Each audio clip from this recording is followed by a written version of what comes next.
leaders. Now, I'm sure that's a word that's been tossed around you and at you quite a bit over the past few hours, days, weeks, and years. Leaders of tomorrow, leaders of today.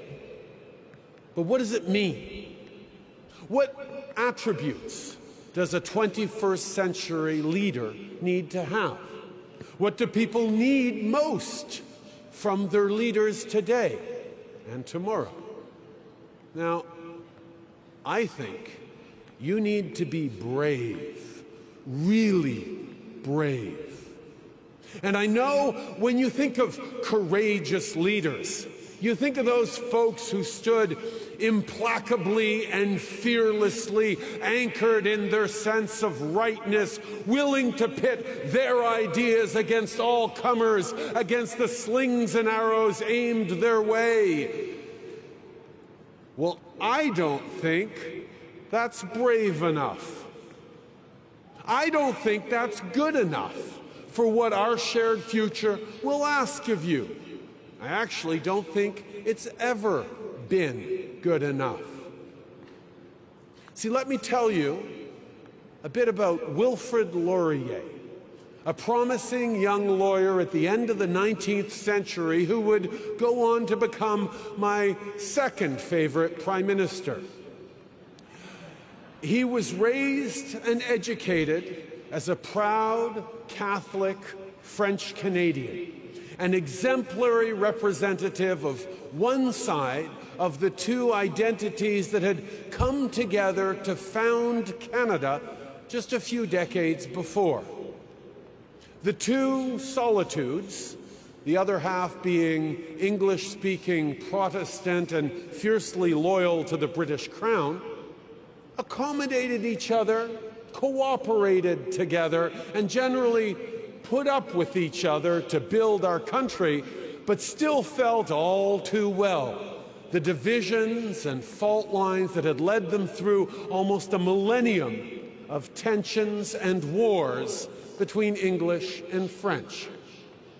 It was impressed upon young Wilfrid by his teachers and elders that he must stand up unflinchingly for the values and the identity of his heritage, those beliefs and approaches that were his birthright and would be his legacy. That, they told him, was leadership. But Wilfrid grew to believe otherwise. He realized that it's actually easy to stand fixed, rooted in the conviction that you are right, and either wait for others to come to you or wait for your chance to impose your rightness on others. He saw that it's actually harder to seek compromise, to dig deep into yourself, your ideas and convictions, honestly and rigorously, to see where you can give and where you do need to stand, while opening yourself up to the other point of view to seek out and find that common ground. And that remains Wilfrid Laurier's political legacy more than 100 years later. To let yourself be vulnerable to another point of view, that's what takes true courage. To open yourself to another's convictions and risk being convinced, a little or a lot, of the validity of their perspective. Now that's scary. Discovering that someone you vehemently disagree with might have a point, might even be right. But it shouldn't be scary or threatening, particularly to all of you who have worked so hard these past years to pursue truth, to learn, to grow. Being open to others is what has gradually led Canadians to the understanding that differences can and must be a source of strength, not of weakness. And I say gradually because 20th century Canadian history is filled with counterexamples and terrible setbacks that we're still trying to remedy today, most notably the systemic marginalization and oppression of Indigenous peoples.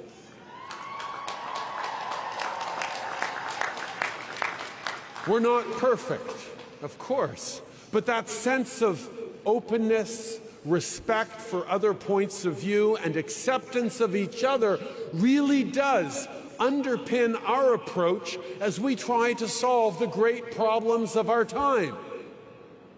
And not because we're nice, but of course we are, but because by bringing together diverse perspectives, you get a much better shot at meeting those challenges. And that's how we come back to you and the leaders the world needs you to be. Leadership has always been about getting people to act in common cause. We're going to build a new country. We're going to war. We're going to the moon. It usually required convincing or coercing a specific group to follow you. And the easiest way to do that has always been through tribal contrasts. They believe in a different God. They speak a different language. They don't want the same things as we do. But the leadership we need most today and in the years to come is leadership that brings people together.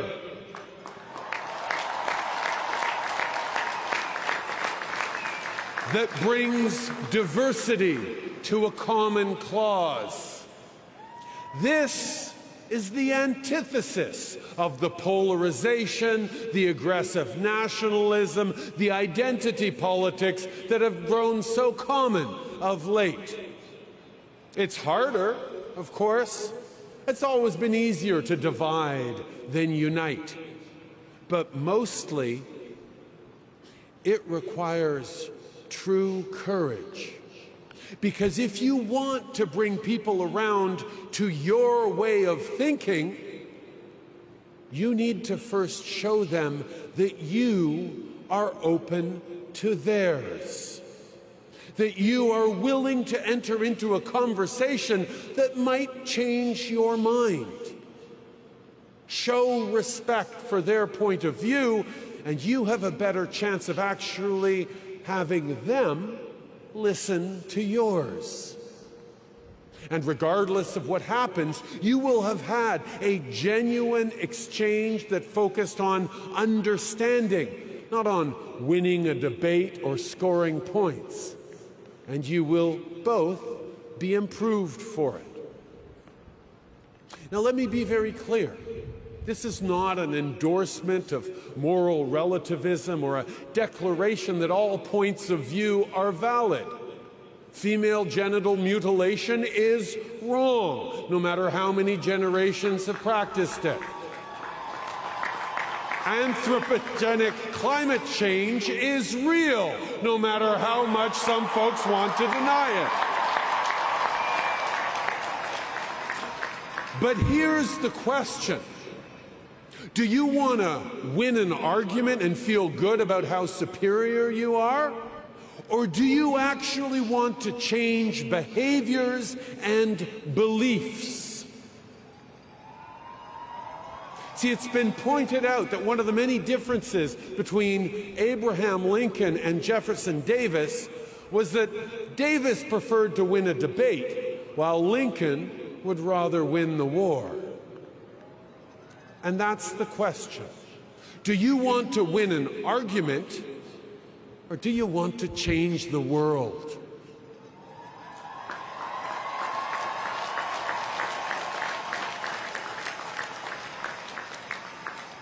With malice toward none and charity toward all.